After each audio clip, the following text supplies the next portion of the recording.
I'm here with Jim Ward, and we're going to have a drink. Let's get a drink. Let's get a drink. All right, that's good enough for me.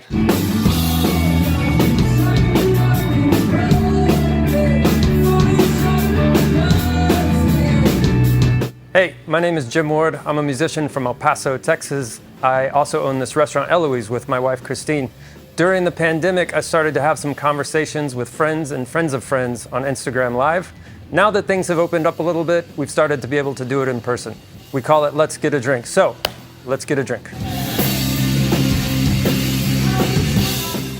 These are just conversations about kind of where we're at in life. And your life is crazy again. Why? Why again? Why again? Yeah.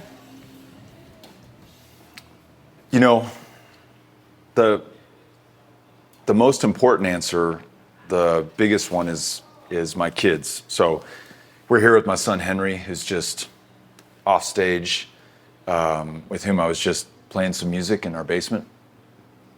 And he's 11 now, but you know, at some point he's going to be in his 20s or in his 30s, looking back on this moment. And maybe he's going to be raising kids. Maybe he's going to be thinking about where the world is. Maybe he's going to be thinking about how it got to where it is. And he's going to be thinking about what we did at this moment, given everything we face. So as you and I speak, the Supreme Court has just reversed Roe versus Wade. Texas has a total abortion ban with no exception for rape or incest. We lead the developed world in the rate of maternal mortality, especially deadly for Black women. We have school shootings, mass shootings, individual shootings, rampant gun violence in this state. You have the greatest attacks on democracy almost anywhere in the free world, and they're happening right here in the state of Texas. And we have the power and ability to do something about it. It's not an easy shot. It's all going to be uphill. We're going against the odds, and 32 years since Texas elected a Democrat to be governor. It happened to be Ann Richards, one of the greats. Yeah. But we've got to try, and we've got to win. And so that's my answer. That's what I feel deep inside. But every day I travel, and you've been with us on the road at times, you meet people who give you more reasons for what you're doing. Folks who struggle to get ahead because they don't have insurance, they can't see a doctor, they're not healthy enough to go to work or finish their education, and now they find themselves on the streets, and they're medicating by buying drugs that they can buy on the streets. You meet folks who lost a loved one in a shooting, or folks who worry about the fact that we haven't done anything to address the impending climate crisis, and this state contributes more to that challenge and has more opportunity to reverse that than any other. So day to day, there's more and more fuel for the drive, and we're like 3.5 months out from this election. And so I can't think of anything more important or better to be doing with my life than to be with all these great people trying to win political power so we can set this state back on the right track. It's a pretty good answer.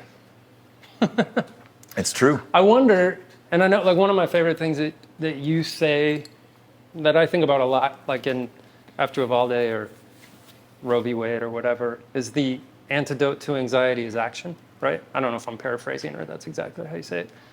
But I wonder at the same time if when you take that on, like when you go and meet with these people, I guarantee they walk away feeling better, right? You're inspiring, you're giving them hope, whatever. Do you carry all of that with you? I was just in Uvalde, and we just had a chance to meet with the parents and just listen to them and actually follow their lead. What was so inspiring to me, is that after losing their kids not much more than, now 7 weeks ago, they are organizing to change things so no other family has to go through it. So they organized this march in the blazing South Texas heat, at 5 or 6 o'clock, the hottest part of the day.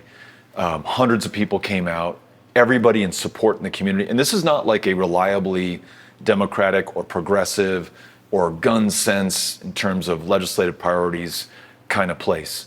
And yet they are using the stories of their children, the loss of life in that community, the tragedy that they have lived through to compel other people to take action. And so it was those 19 families who lost kids, those 2 families who lost those 2 teachers, and then hundreds of other people.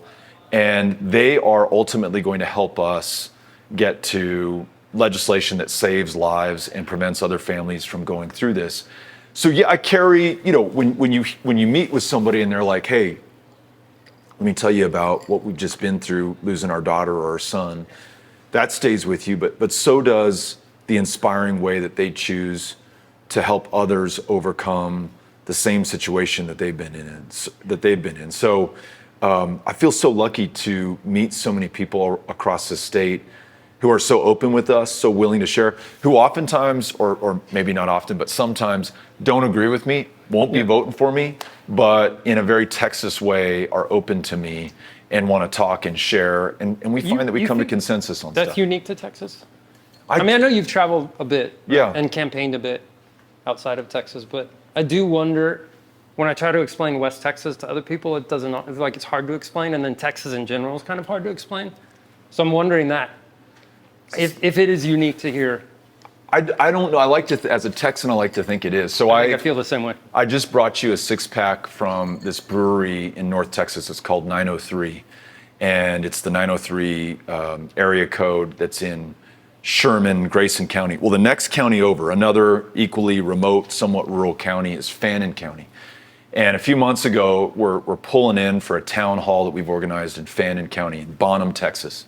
Probably named after the Led Zeppelin drummer, if I had to guess. And we're pulling into Bonham, and there's a great crowd there to see us, maybe 200 people who want to hear from me, but also want to ask questions. But as we're driving into the road that takes us to the coffee house where they're going to hold this, or the winery where they're going to hold this, there's a protest. People protesting my presence, and they've got signs and kind of making fun of me or making fun of my name, or, Beto go home, or whatever. And I remember Cynthia was sitting next to me. We're driving in, and I said, should I roll down the window and engage? And she's like, no, don't. It's not a good idea. And so I rolled down the window and I engaged. And I said, hey, good morning. And they were all like, hey, good morning. And so I parked the truck and I walked over to them, and Cynthia's giving me this look like this is a bad idea. And I go and I shake everybody's hand who's protesting. And I said, hey, my name's Beto. I've never met you before. Tell me what you're out here doing. And they said, oh, well, I'm the chairwoman of the Republican Party here in Fannin County, and, heard you were coming, and, just giving you a hard time, but, we hope you enjoy your visit here. Anyhow, she could not have been nicer. Yeah. And I said, you are so nice for somebody who is opposed to my presence here. And she said, no, we're in Texas. This is what you should expect. And so I like that. And I like to think that when folks are ugly to one another, mean, vicious, hateful, or even violent, that's really the exception. That is not who we are. Certainly in El Paso, but I think by and large across the state of Texas. Yeah. No, I think so too. But I'm always fascinated when I travel with you, the difference in our lives. I don't even know how to say it exactly. If you don't like my band, you just don't like my band. You know what I mean? It doesn't matter to you. You don't care. You never bought. If they don't like you, they don't like you, right? Yeah. And it's such a different thing. When we were in, where were we? Amarillo? I think? We were in Abilene. Oh, Abilene. If it's a story I'm thinking of. Yeah, Abilene. And people were just so tacky. Yeah. And honestly, just shitty. Yeah. And I just kept thinking, when we left that day, I just wanted to go back and be because they kept saying God and guns. And I wanted to go back and be you should, because this was a Saturday night, right? I want to be tomorrow morning when you go to church, you should tell this story and exactly tell how you acted. Right. As a Texan, as a human, as a Christian, you know what I mean? It's such a bizarre phenomena. As a politician, you get that reaction. That's right. And I don't know how you do it, to be honest. I bet you if we met any of those people who were not so nice at that one place in Abilene individually, I bet you they'd be... sober. Or sober. Yeah. I bet you they'd be okay.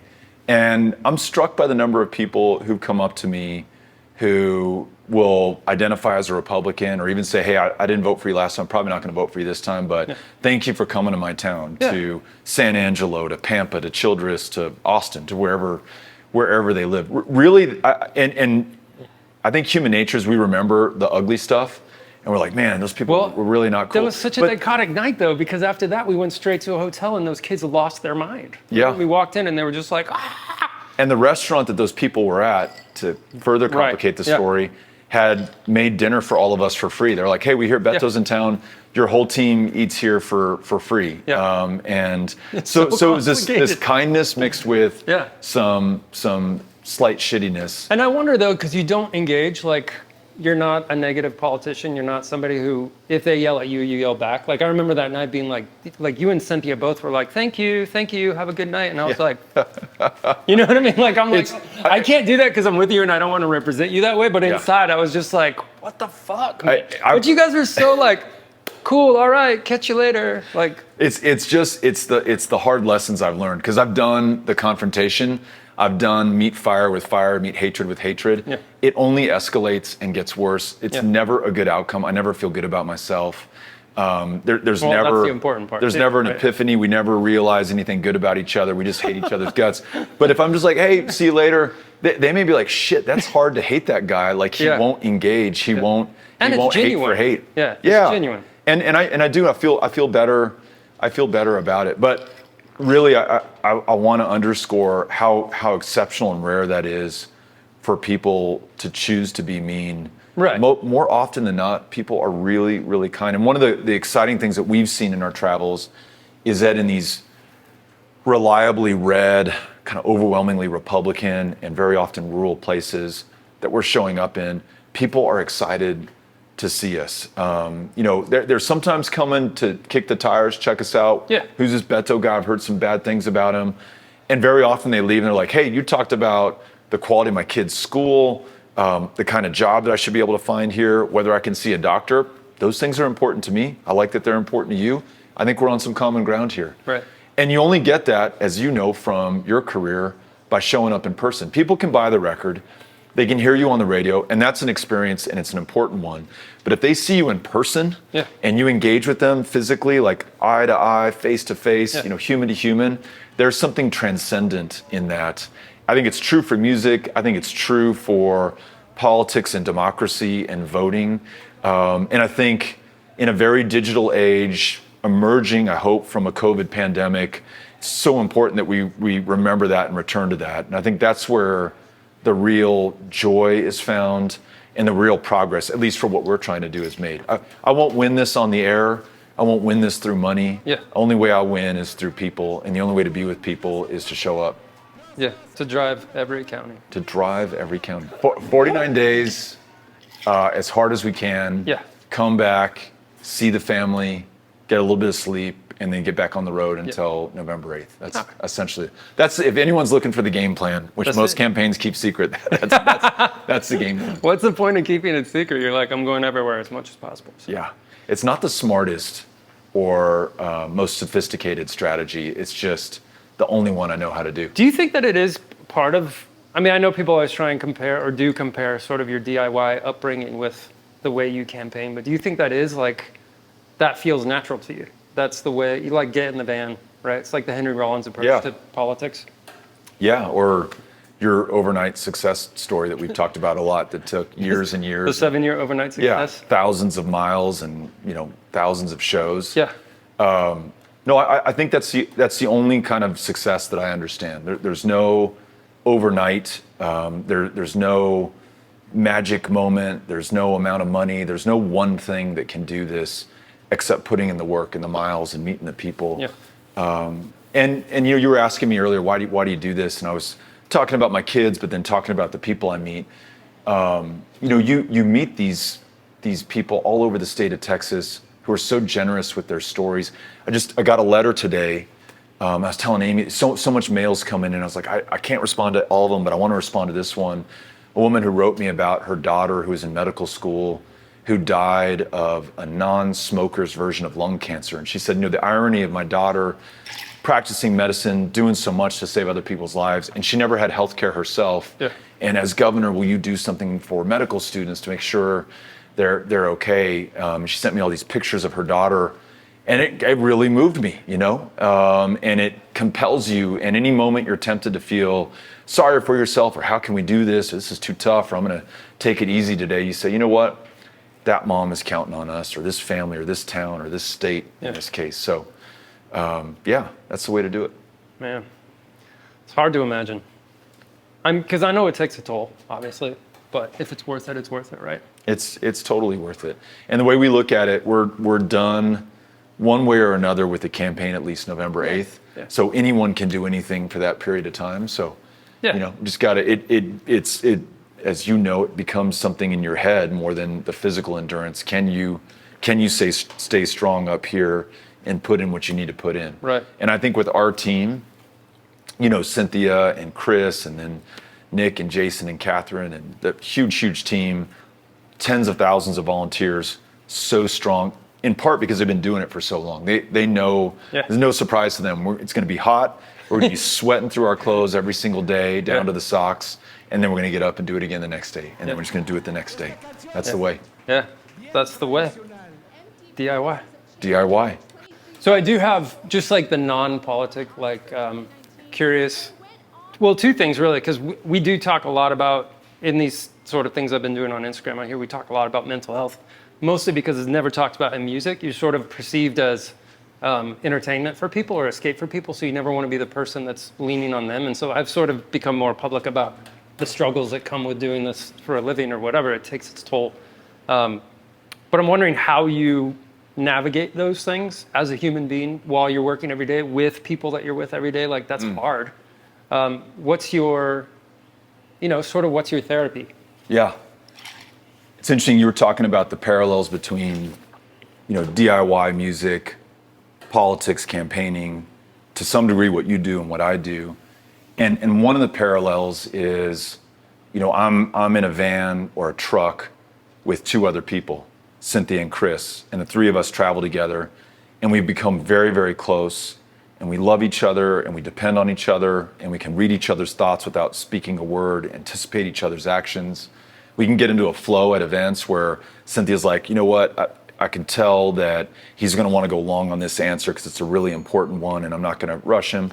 And then we get to where we hate each other's guts, and we're like, just cannot stand this person, cannot wait to get out of the truck. Yeah. And usually that's probably Cynthia and Chris, not being able to stand me. But we're also there emotionally, to try to keep each other up. And if Cynthia's getting low or Chris is getting stressed out, I'm going to try to do my part, and they do the same thing for me. So there's that group dynamic. And then, and as you know, these folks that you're with, they're the only ones who know what you're going through. They're the only ones who are experiencing this and living this day by day with you. Your family has a pretty good understanding, but if they're not on the road with you, they won't know. And then there's the things I do individually. For me, that's running. And I've just gotten to this deal where I run every morning without fail. I can be only 2 hours of sleep. I can be, weak, sick, just feeling awful. I will get up and run my miles, sweat it out, and everything just elevates and becomes more possible. I'm less of an asshole to be around. I see more opportunity and positive, outcomes, and notice the great things around me instead of focusing on why the fuck is this thing messed up, and who wasn't somebody supposed to get on this thing, and if I don't have that energy and that oxygen flow in my system, I'm just too often down here. Yeah. But yeah, I think the last thing on this for me, I'm interested in how you do this, is motion is so therapeutic. So physical running in motion, being at an event and moving and being with people and talking and engaging, shaking hands, hugging, being on the road and moving. The times that are the toughest for me are when I'm not moving. Yeah. So sometimes coming back home, which sucks for Amy, my wife, who you know really well, been gone for 49 days, say, and then I come home and she and the kids are like, great, we're gonna hang out. And I'm like, I'm gonna collapse right now and I'm gonna be in a dark hole for the next 48 hours. Yeah. Yeah. It's super hard to find that balance when you get home. Yeah. I was gonna You know what that's like, right? Yeah, for sure. You come home and you're spent, and then everybody's counting on you being there and fulfilling sort of this backlog of emotion and energy and just everything from fix the kitchen sink to go see our friends or whatever it is, go see a movie, and you're like, I don't want to do anything. But you have to, right? You have to kind of fight through it or else you will just sink into that hole. Yeah, for me on tour, the worst days are days off. Yeah. So I get up every day at 9, no matter what time I go to bed, I get up at 9 and I work out. And that's I don't even do that at home, but on tour I have to, or else I start getting really depressed. And it's hard because you're up late and it's, I mean, alcohol fueled rock and roll life, you know, but every day at 9, get up and that kind of sets your day, right? So you don't sleep in and then you don't go to a party that night because you got up at 9. Yeah. So for me, it's become a real way of like balancing out the work. I like that. But days off are the hardest because you think, I think it's Anthony Bourdain, right? Who said something to the effect of like, I'd rather not be in a great place by myself because I don't have somebody to share it with. So I feel the same way, like day off in the Grand Canyon, like it's almost sad for me because I don't want to see it with these eyes, right? I want to see it with her eyes or whoever, you know? It's just more important to share those things. Yeah. And it's hard. Well, I mean, I find that my musician friends are such big fans of yours because they see that aesthetic and that work ethic, and we find like a common bond on that. Besides the fact that you're also a musician, but cool. Well, I know you got stuff to do because you got to get ready to leave for 49 days. And thank you for your time, and thank your family, obviously, for allowing us to steal you away. Yeah. My dude, I love you. Thanks for having us out. Love you too. All right. Yeah. Grateful. See you guys.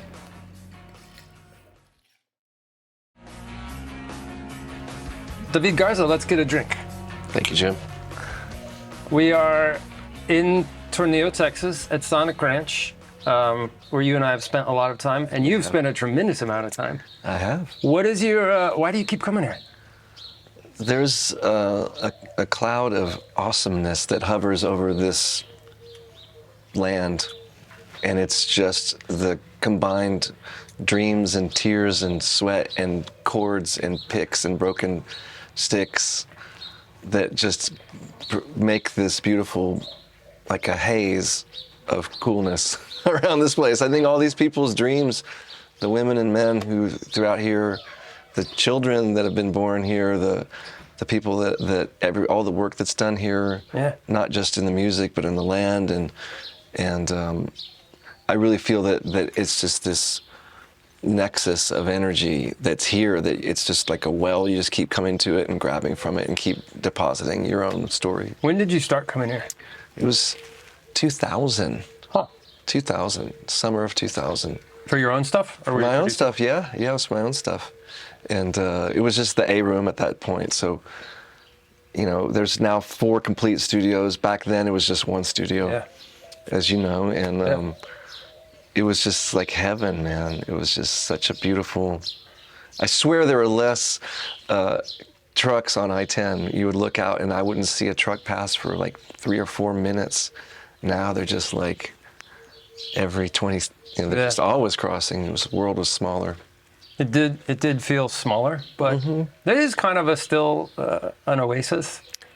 And I'm always kind of jealous of, because I live 42 minutes from here, so I'm always jealous of people that come and like can fully deposit themselves here, because I still go home when I work here unless it's a crazy late night, but it's just kind of too close for me to, so I'm always a little bit jealous when people are like camped out for weeks. It's because, you know, what the really magic stuff does happen when normal people would be waking up in their own beds or going to sleep in their own beds.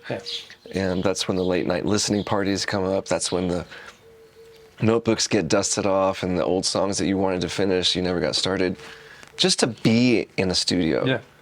And I should explain quickly that this is a residential studio, which means you stay here. You sleep here and you wake up here and you are here for days or weeks or months at a time. So people should understand that part of it for sure.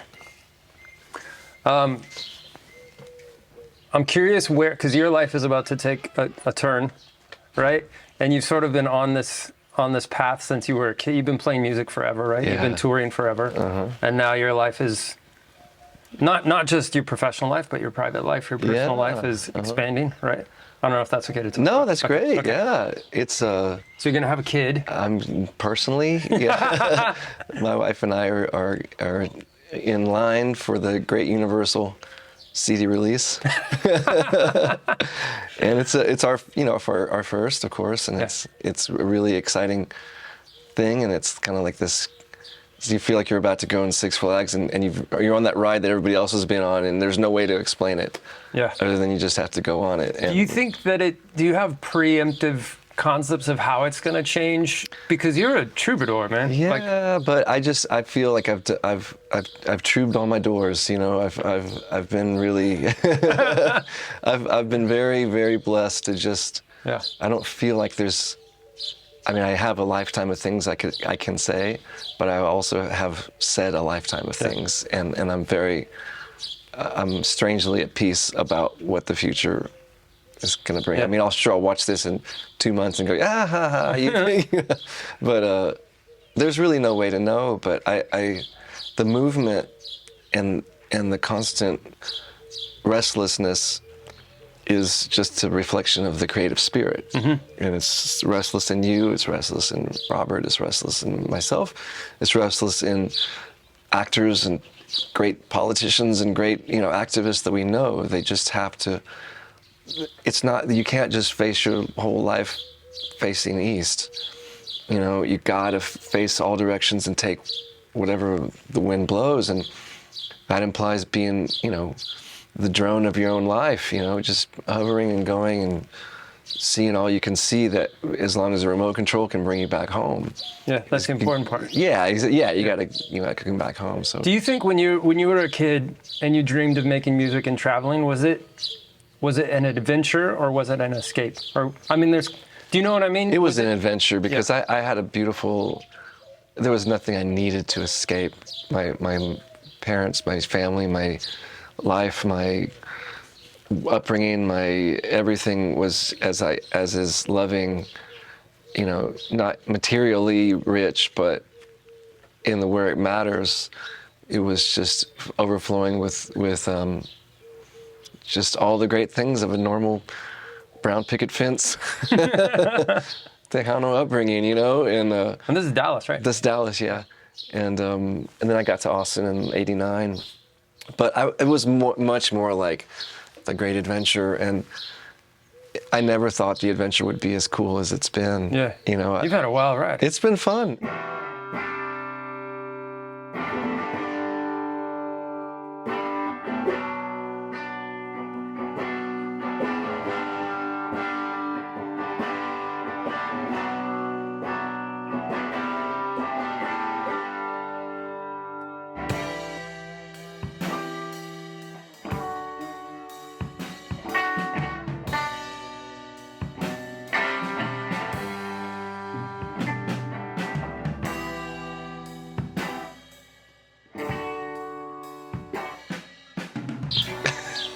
Easily. Speaking of, dude, how was your run? How was your dates? It was great. It was trying to figure out if we could do it as a 3-piece before we took this U.S. tour in August, and it worked. Where's that going? It comes through your neck of the woods. Awesome. Yeah. I'll let you. Did those get announced, or I haven't seen them? No, they haven't gotten announced. They get announced in June, but we're just supporting the Get Up Kids. Oh, cool. So it'll be 40-minute set. So easy. Such an easy life. So plenty of time to hang out and do stuff. That's awesome. Yeah, it'll be good. It's kind of our reintroduction to America.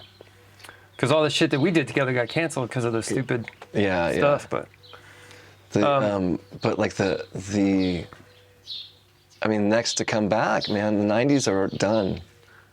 The aughts are coming back, coming around, man. I have like a 6-month window where I was successful. I'm gonna relive that 6 months. That 6 months. Does anyone even mention the 3-letter, 2-syllable word that shall remain nameless? The genre of music that. No, I mean, but kids see it differently. The generation that grew up on emo considers it a normal thing. Like I would say post-punk or rock and roll or whatever. Yeah. To them, it's and there's this podcast called Washed Up Emo. And this guy he's been in college radio for as long as we've been doing this, and now he's like head of Universal Marketing or something like that. Like he has a big job now. Okay. But his whole podcast, I'll turn you on to it. Okay. He's going and talking to sort of that generation because he grew up loving it. And all of it is like, he does one with Guy from Fugazi where they talk about emo, which is crazy. Because he's way pre. Yeah, it's like something that we didn't talk about, that we didn't like. I don't like that word. It's not something that I associate or tie into. To me, it's a bad word, right? Well, because this whole generation, they love it. And it's their identity. So you can't. And the cool thing about Guy is he's saying like the kids that were sort of fighting back against the bullying in Mexico, the emo kids that were getting sort of beat up and worse, like pushed to suicide or whatever, because they took ownership of that word, he defended them. So he acknowledged his role in that movement as like a supporter. It's hard to explain, but listen to I'll send it to you. It's super good. Anyway, Do you know the book? It touches on a lot of. It's released. It's called Death to the Bullshit Artists of South Texas. It's awesome. It's like a Tejano emo punk post-punk losers in the strip mall.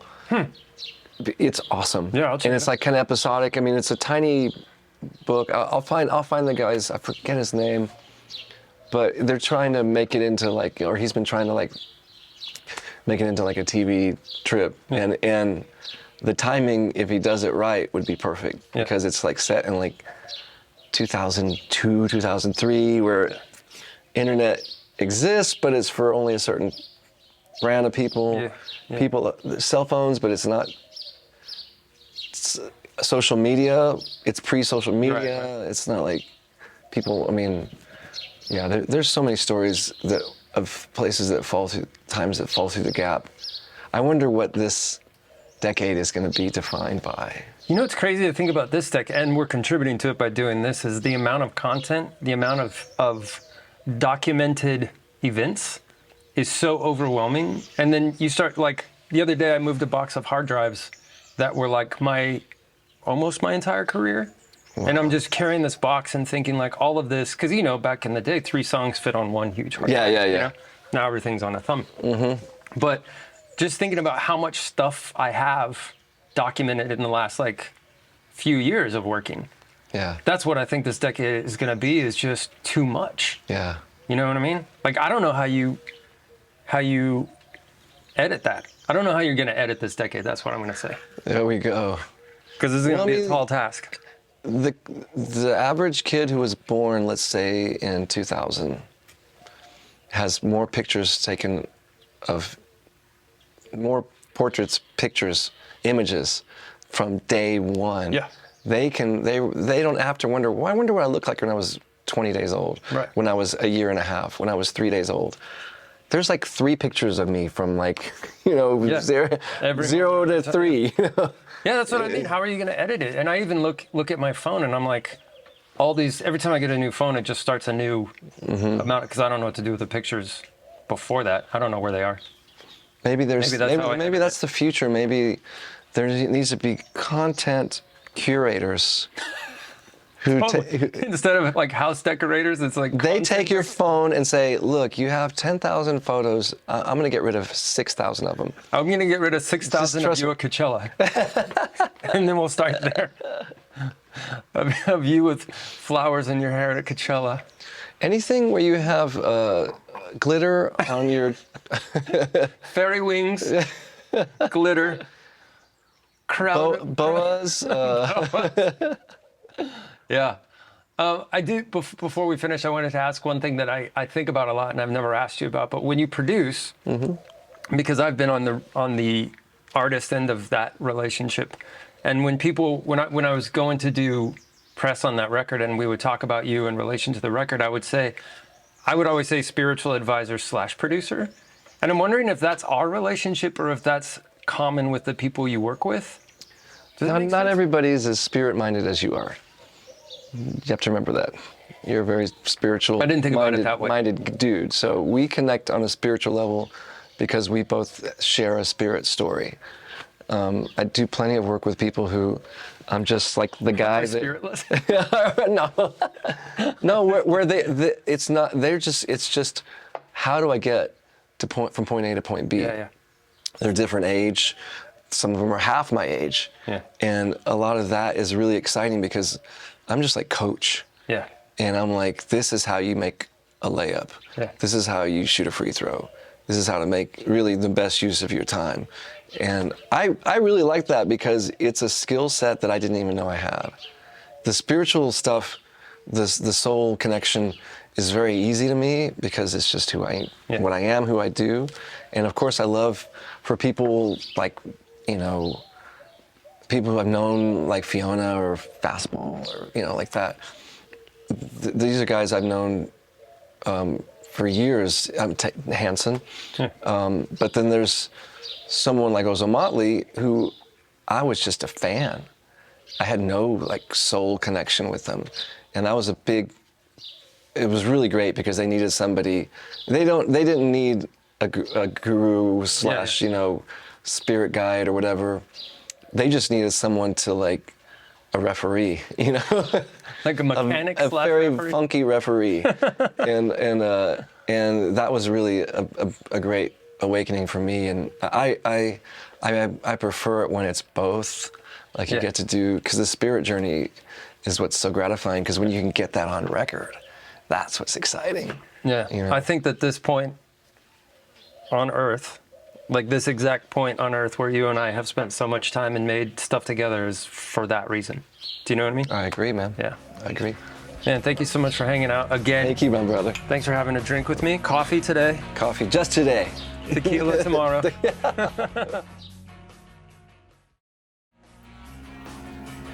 So what brings you to the ranch? I am working with this artist named Scott Fisher, who also goes by Modphonic. And we're working an A on his new record. Like, he sent me a bunch of demos of his songs and just wanted to be, I mean, we had discussed this before. Like, obviously I was going to play bass on it, but then it's turned into some other like semi-production stuff. Like, I brought all my pedals. We've been actually like finding some new sounds with the Mellotron, like through my pedal boards, nice. which is crazy. Yeah, it's pretty. It sounds like an analog synth, basically, which is, I guess, is what it is. But it's kind of like every time I go into this world, like not playing bass, just exploring sounds. It's like I always find some new stuff. Do you prefer that now? I mean, well, let's go back a minute. So we always talk about origin stories. Sort of, how did you get from the beginning to now? Luck.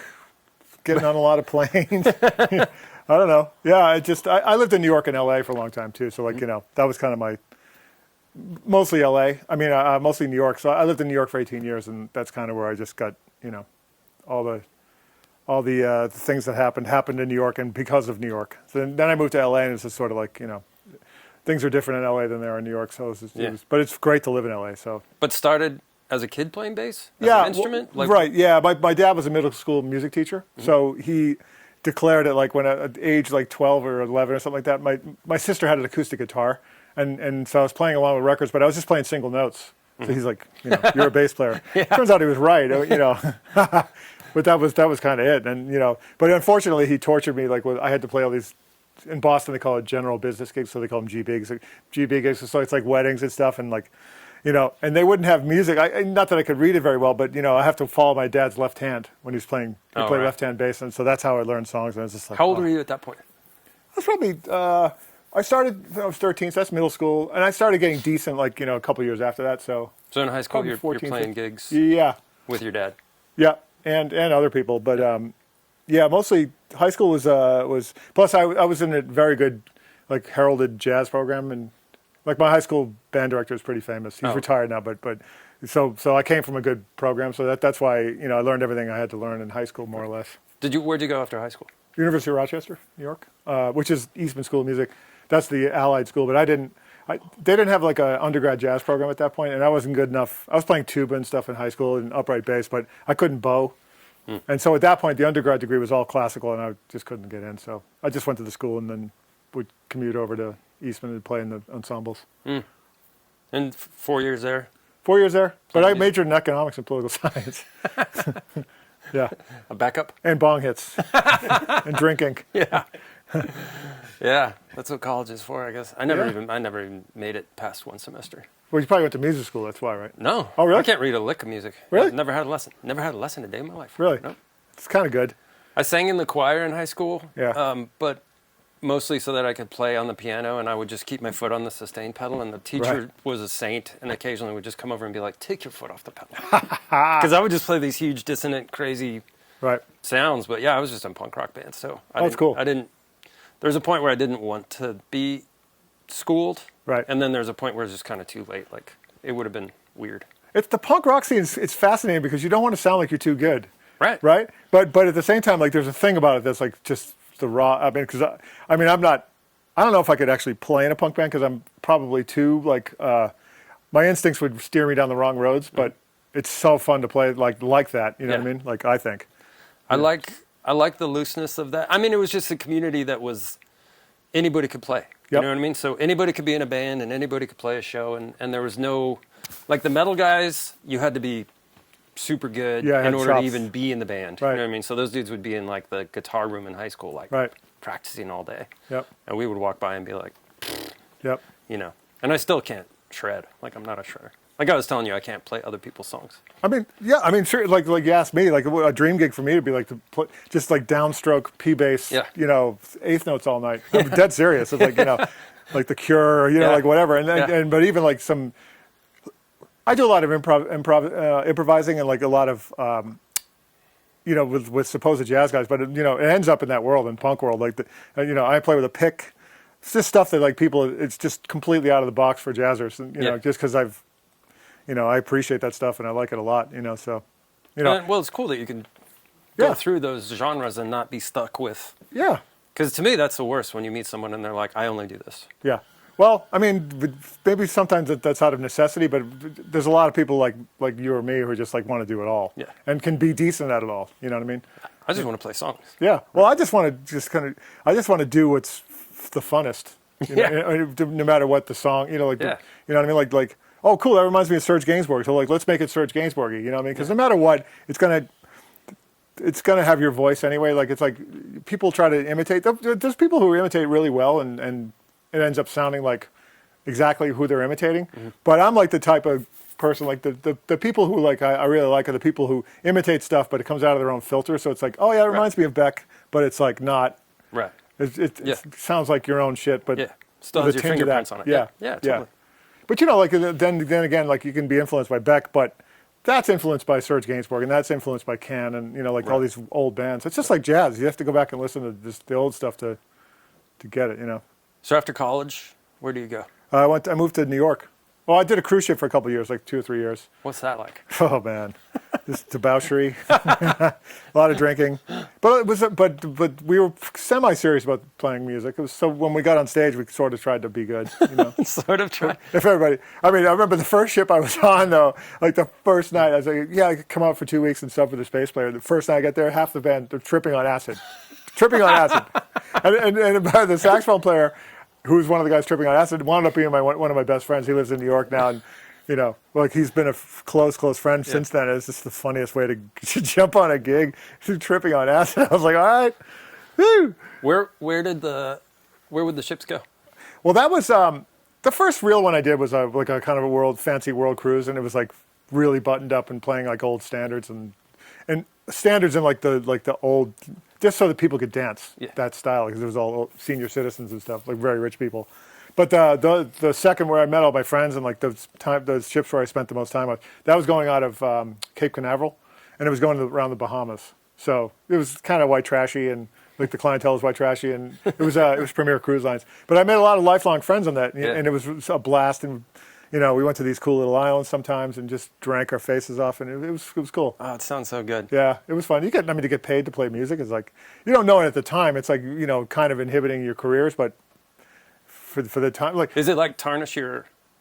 Is that what you mean, or what do you mean? Well, I mean, like, yeah, some people. No, it's just like, you know, if you stay on a lot of people get on cruise ships and never come off them. Oh, I see you know what I mean? mean. So that their livers and their desire to be a good musician like disappears. And I don't fault them. I mean, they're getting paid to play music. I mean, you can't. It's hard to do. Yeah. However, you know, it's like an impediment to moving on and like growing. So that's. I see. Yeah. And then after cruise ships. New York City, and then I stayed there 93 to 2011. And just, you know, ran the gamut. Yeah. I was working a day job, you know, doing a lot of weddings, just doing a lot of, you know, getting exploited. It's kind of fun, you know, because like it's New York is and kind of anything in the music business. If you want to be a sideman or like, you know, come up in the jazz world, like, you know, you do the gigs with, you know, guys did 5 years, 5 guys like this vibes player in New York, and I can't remember his name, but you know, 5 years before he had the guys who were now famous in his band, and they were like young, hungry, right, getting criminally underpaid for the gigs, you know, like and then rehearsing, and there's a lot of that exploitation. Like, let's get some young guys who are cheap and will rehearse and right. But you're exchanging experience for no money. Yeah.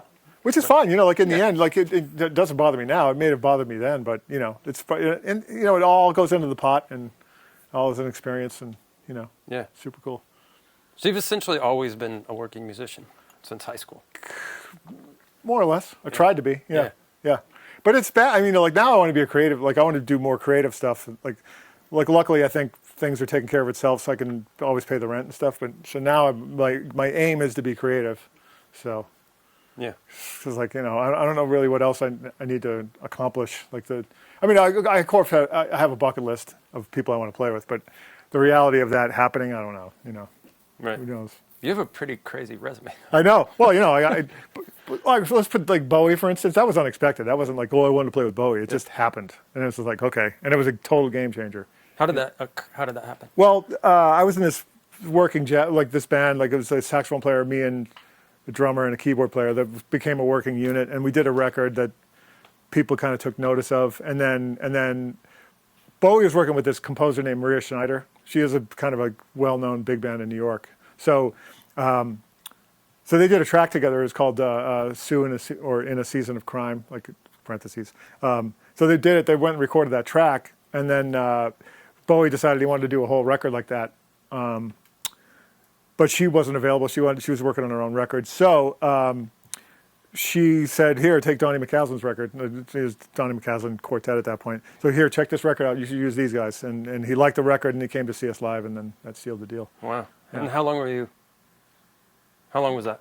Oh, but the process? Well, what happened was, like I got the call middle of summer of like 2014 or 2014, 13. I can't remember. Maybe it was 13.